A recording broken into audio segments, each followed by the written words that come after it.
Guabar dwells, has the corpus of a man, but the head of a dog.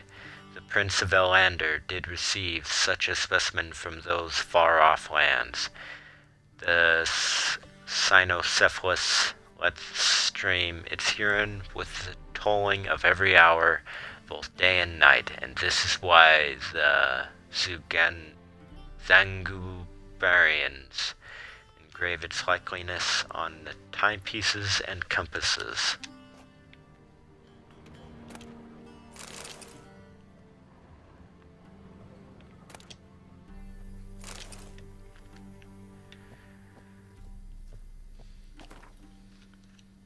Sword for witches. Who are the hunters, you ask?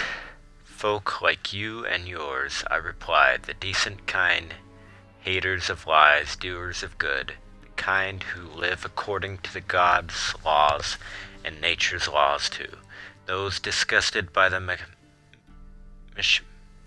machinations of witches, magicers, and non-humans.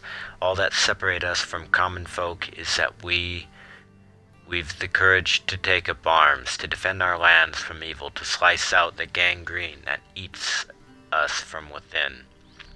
We haven't a leader, we haven't forts or land, though God-fearing Radovid supports us with his gold at times. We've not sworn him nor any other ruler an oath.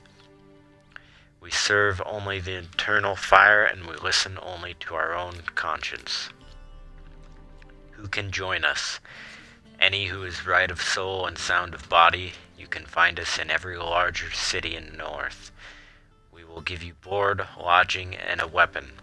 We will explain how to spot the telltale signs of evil, birthmarks in a strange and arcane shapes, smooth skin on a matron aged more than 30 springs, and black cats kept in the yard, to name but a few. We will show you how to defend yourself from witchcraft, how to tame and snuff out magic elements with Demirichium.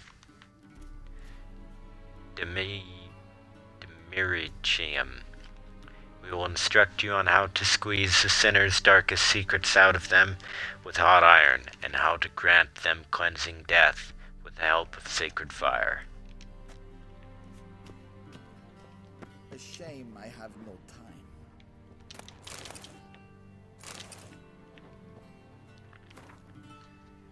While Nilfgaard's emperor wields absolute power, harshly crushing the slightest sign of disobedience, opposing forces continue to exist within the empire.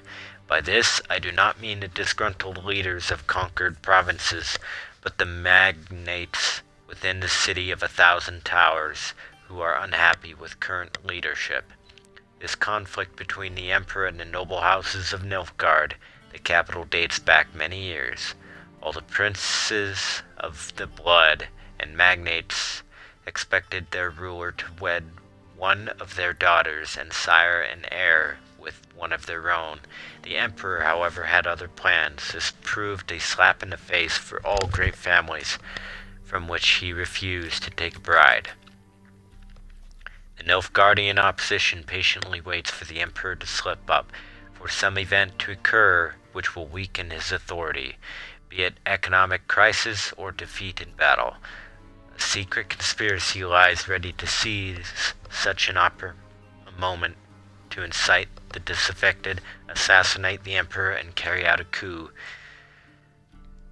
culminating with one of their own number ascending to the throne. For obvious reasons, only a limited few know of this conspiracy, but any shrewd observer of Nilfgaardian politics can read the signs of its workings. So long as men are men and the world is as it is, certain dynamics will forever remain the same, and the disconnected will always form subversive societies with their secret signs and hidden agendas.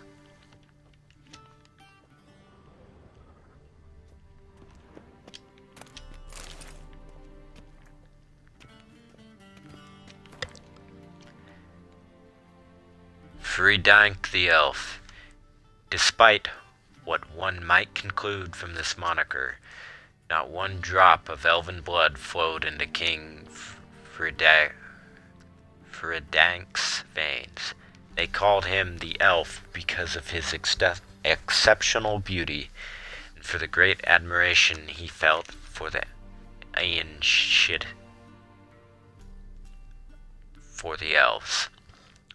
This fascination, seemingly harmless, would have horrible long-term consequences. King Vridank, spitting in the face of all laws and customs, chose as his wife a half-elf,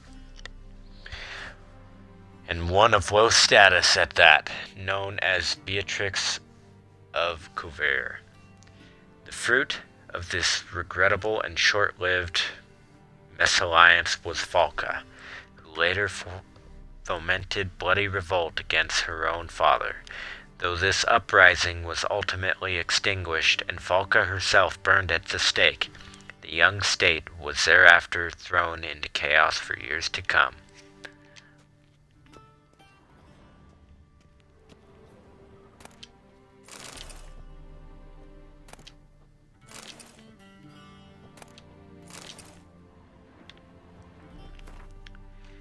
The wonders of Zerkania. During my travels, I have seen countless extraordinary places in the primeval wilds of Brooklyn, with trees so high their tips disappear in the clouds, dwarven chambers carved into the guts of the Mahakam Mountains, with walls plated in pure gold, the ice palace of Pont Venus, adorned with stained frosted windows. Yet none of these made such an impression on me as did the rightly famed Zerkania. Yet while I was traversing the fiery mountains, I feared disappointment awaited me on the other side. I had heard many a fantastic tale about Zerkania, about its trackless sands, burnt white by the sun, its golden-scaled dragons weaving their nests amidst the dunes, its hunchback horses able to survive weeks without a swallow of water, yet none seemed to me as plausible. I was sure all of these sensations were but the figments of some bard's overactive imagination. I know this will be as hard for you to believe, dear reader, as it once was for me, but all of the unbelievable tales are true. Not only that, during my many months of travel, I came across wonders far surpassing those any prior travelogues mentioned. I saw temples dedicated to the worship of dragons. I heard their voice, almost human, but reverberating with 1,000 echoes. I met warrior maids clad in leopard skins, tattooed from head to foot, and giving no ground to witchers in mastery of the blade. I saw mages who channeled power from fire. I saw seemingly harmless flies whose solitary bite would make a man fall into a deep slumber, never to wake save to die. In short, Zerkania is a land where the fantastic is normal, and the impossible occurs daily.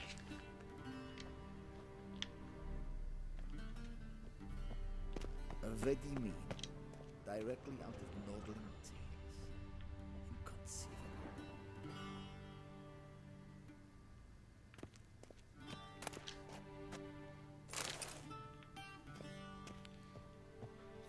This might come as news to the gentleman, but a towel wrapped around one's waist is not fitting attire for an audience. The gentleman will kindly dress. How about you go plow yourself?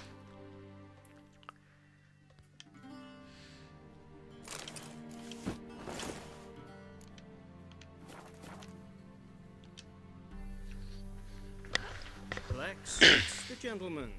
Does the outfit satisfy the gentleman? Not really.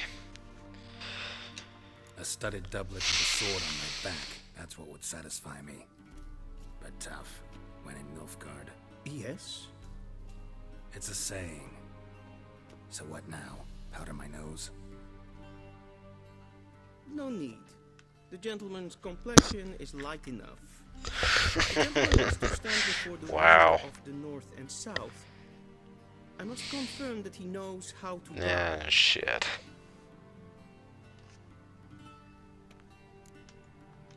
I'm not some boor. I know how to bow. Please, demonstrate. That, sir, is how you might bow to a whore on a street corner. Not to the Emperor of Nilfgaard. Please watch. Leg extended, hand flat, head down, chin to chest. The gentleman will rehearse.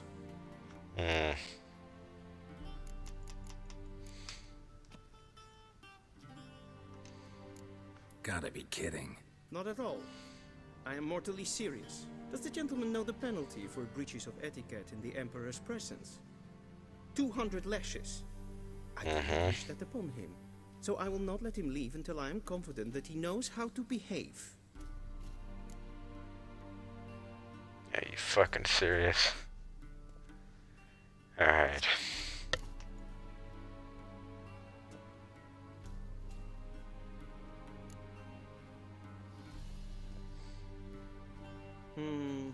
Lacking fluidity and grace.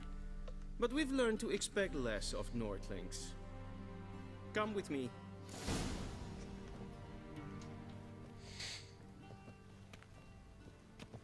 The gentleman will address the Emperor only when asked to, and using the appropriate title. Your arch magnificency. I see the gentleman is in the mood for jests. I fear the Emperor might not share his disposition. Your Majesty will suffice. Spoken loudly, clearly, and with respect.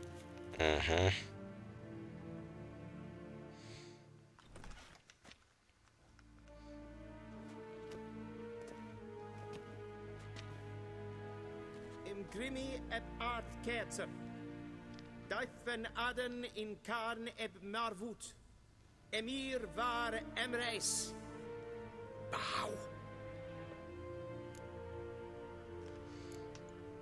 No. Your Imperial Majesty. Arer ep the orde. Weljen namen, wat kan favor?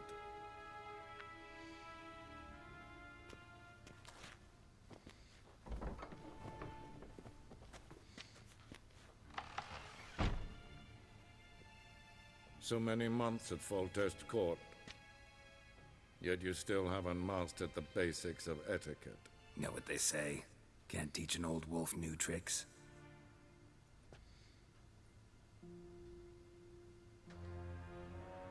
Take it you didn't summon me to reminisce about the good old days, so... Silence. My daughter Cirilla, she's returned. And she's in danger. The Wild Hunt pursues her. You will find her and bring her to me. Are you sure? Ciri left. Went far, far away. Do you believe I drag you here in the middle of a war to discuss a rumor? I think anyone can be wrong, even an emperor. I had forgotten how insolent you can be. I haven't the time to convince you, nor the desire, in fact. Yennefer will do that after the audience. How many men in your army? 20,000? 30? So why me? You know why. Because she trusts you. She trusts me, yes. So tell me why you're looking for her. Doubt it's about making up for all those lost years. For reasons of state, as always. Enough of this banter. You will agree regardless. If for no other reason than because I shall pay you. More than you customarily receive for a contract. Considerably more.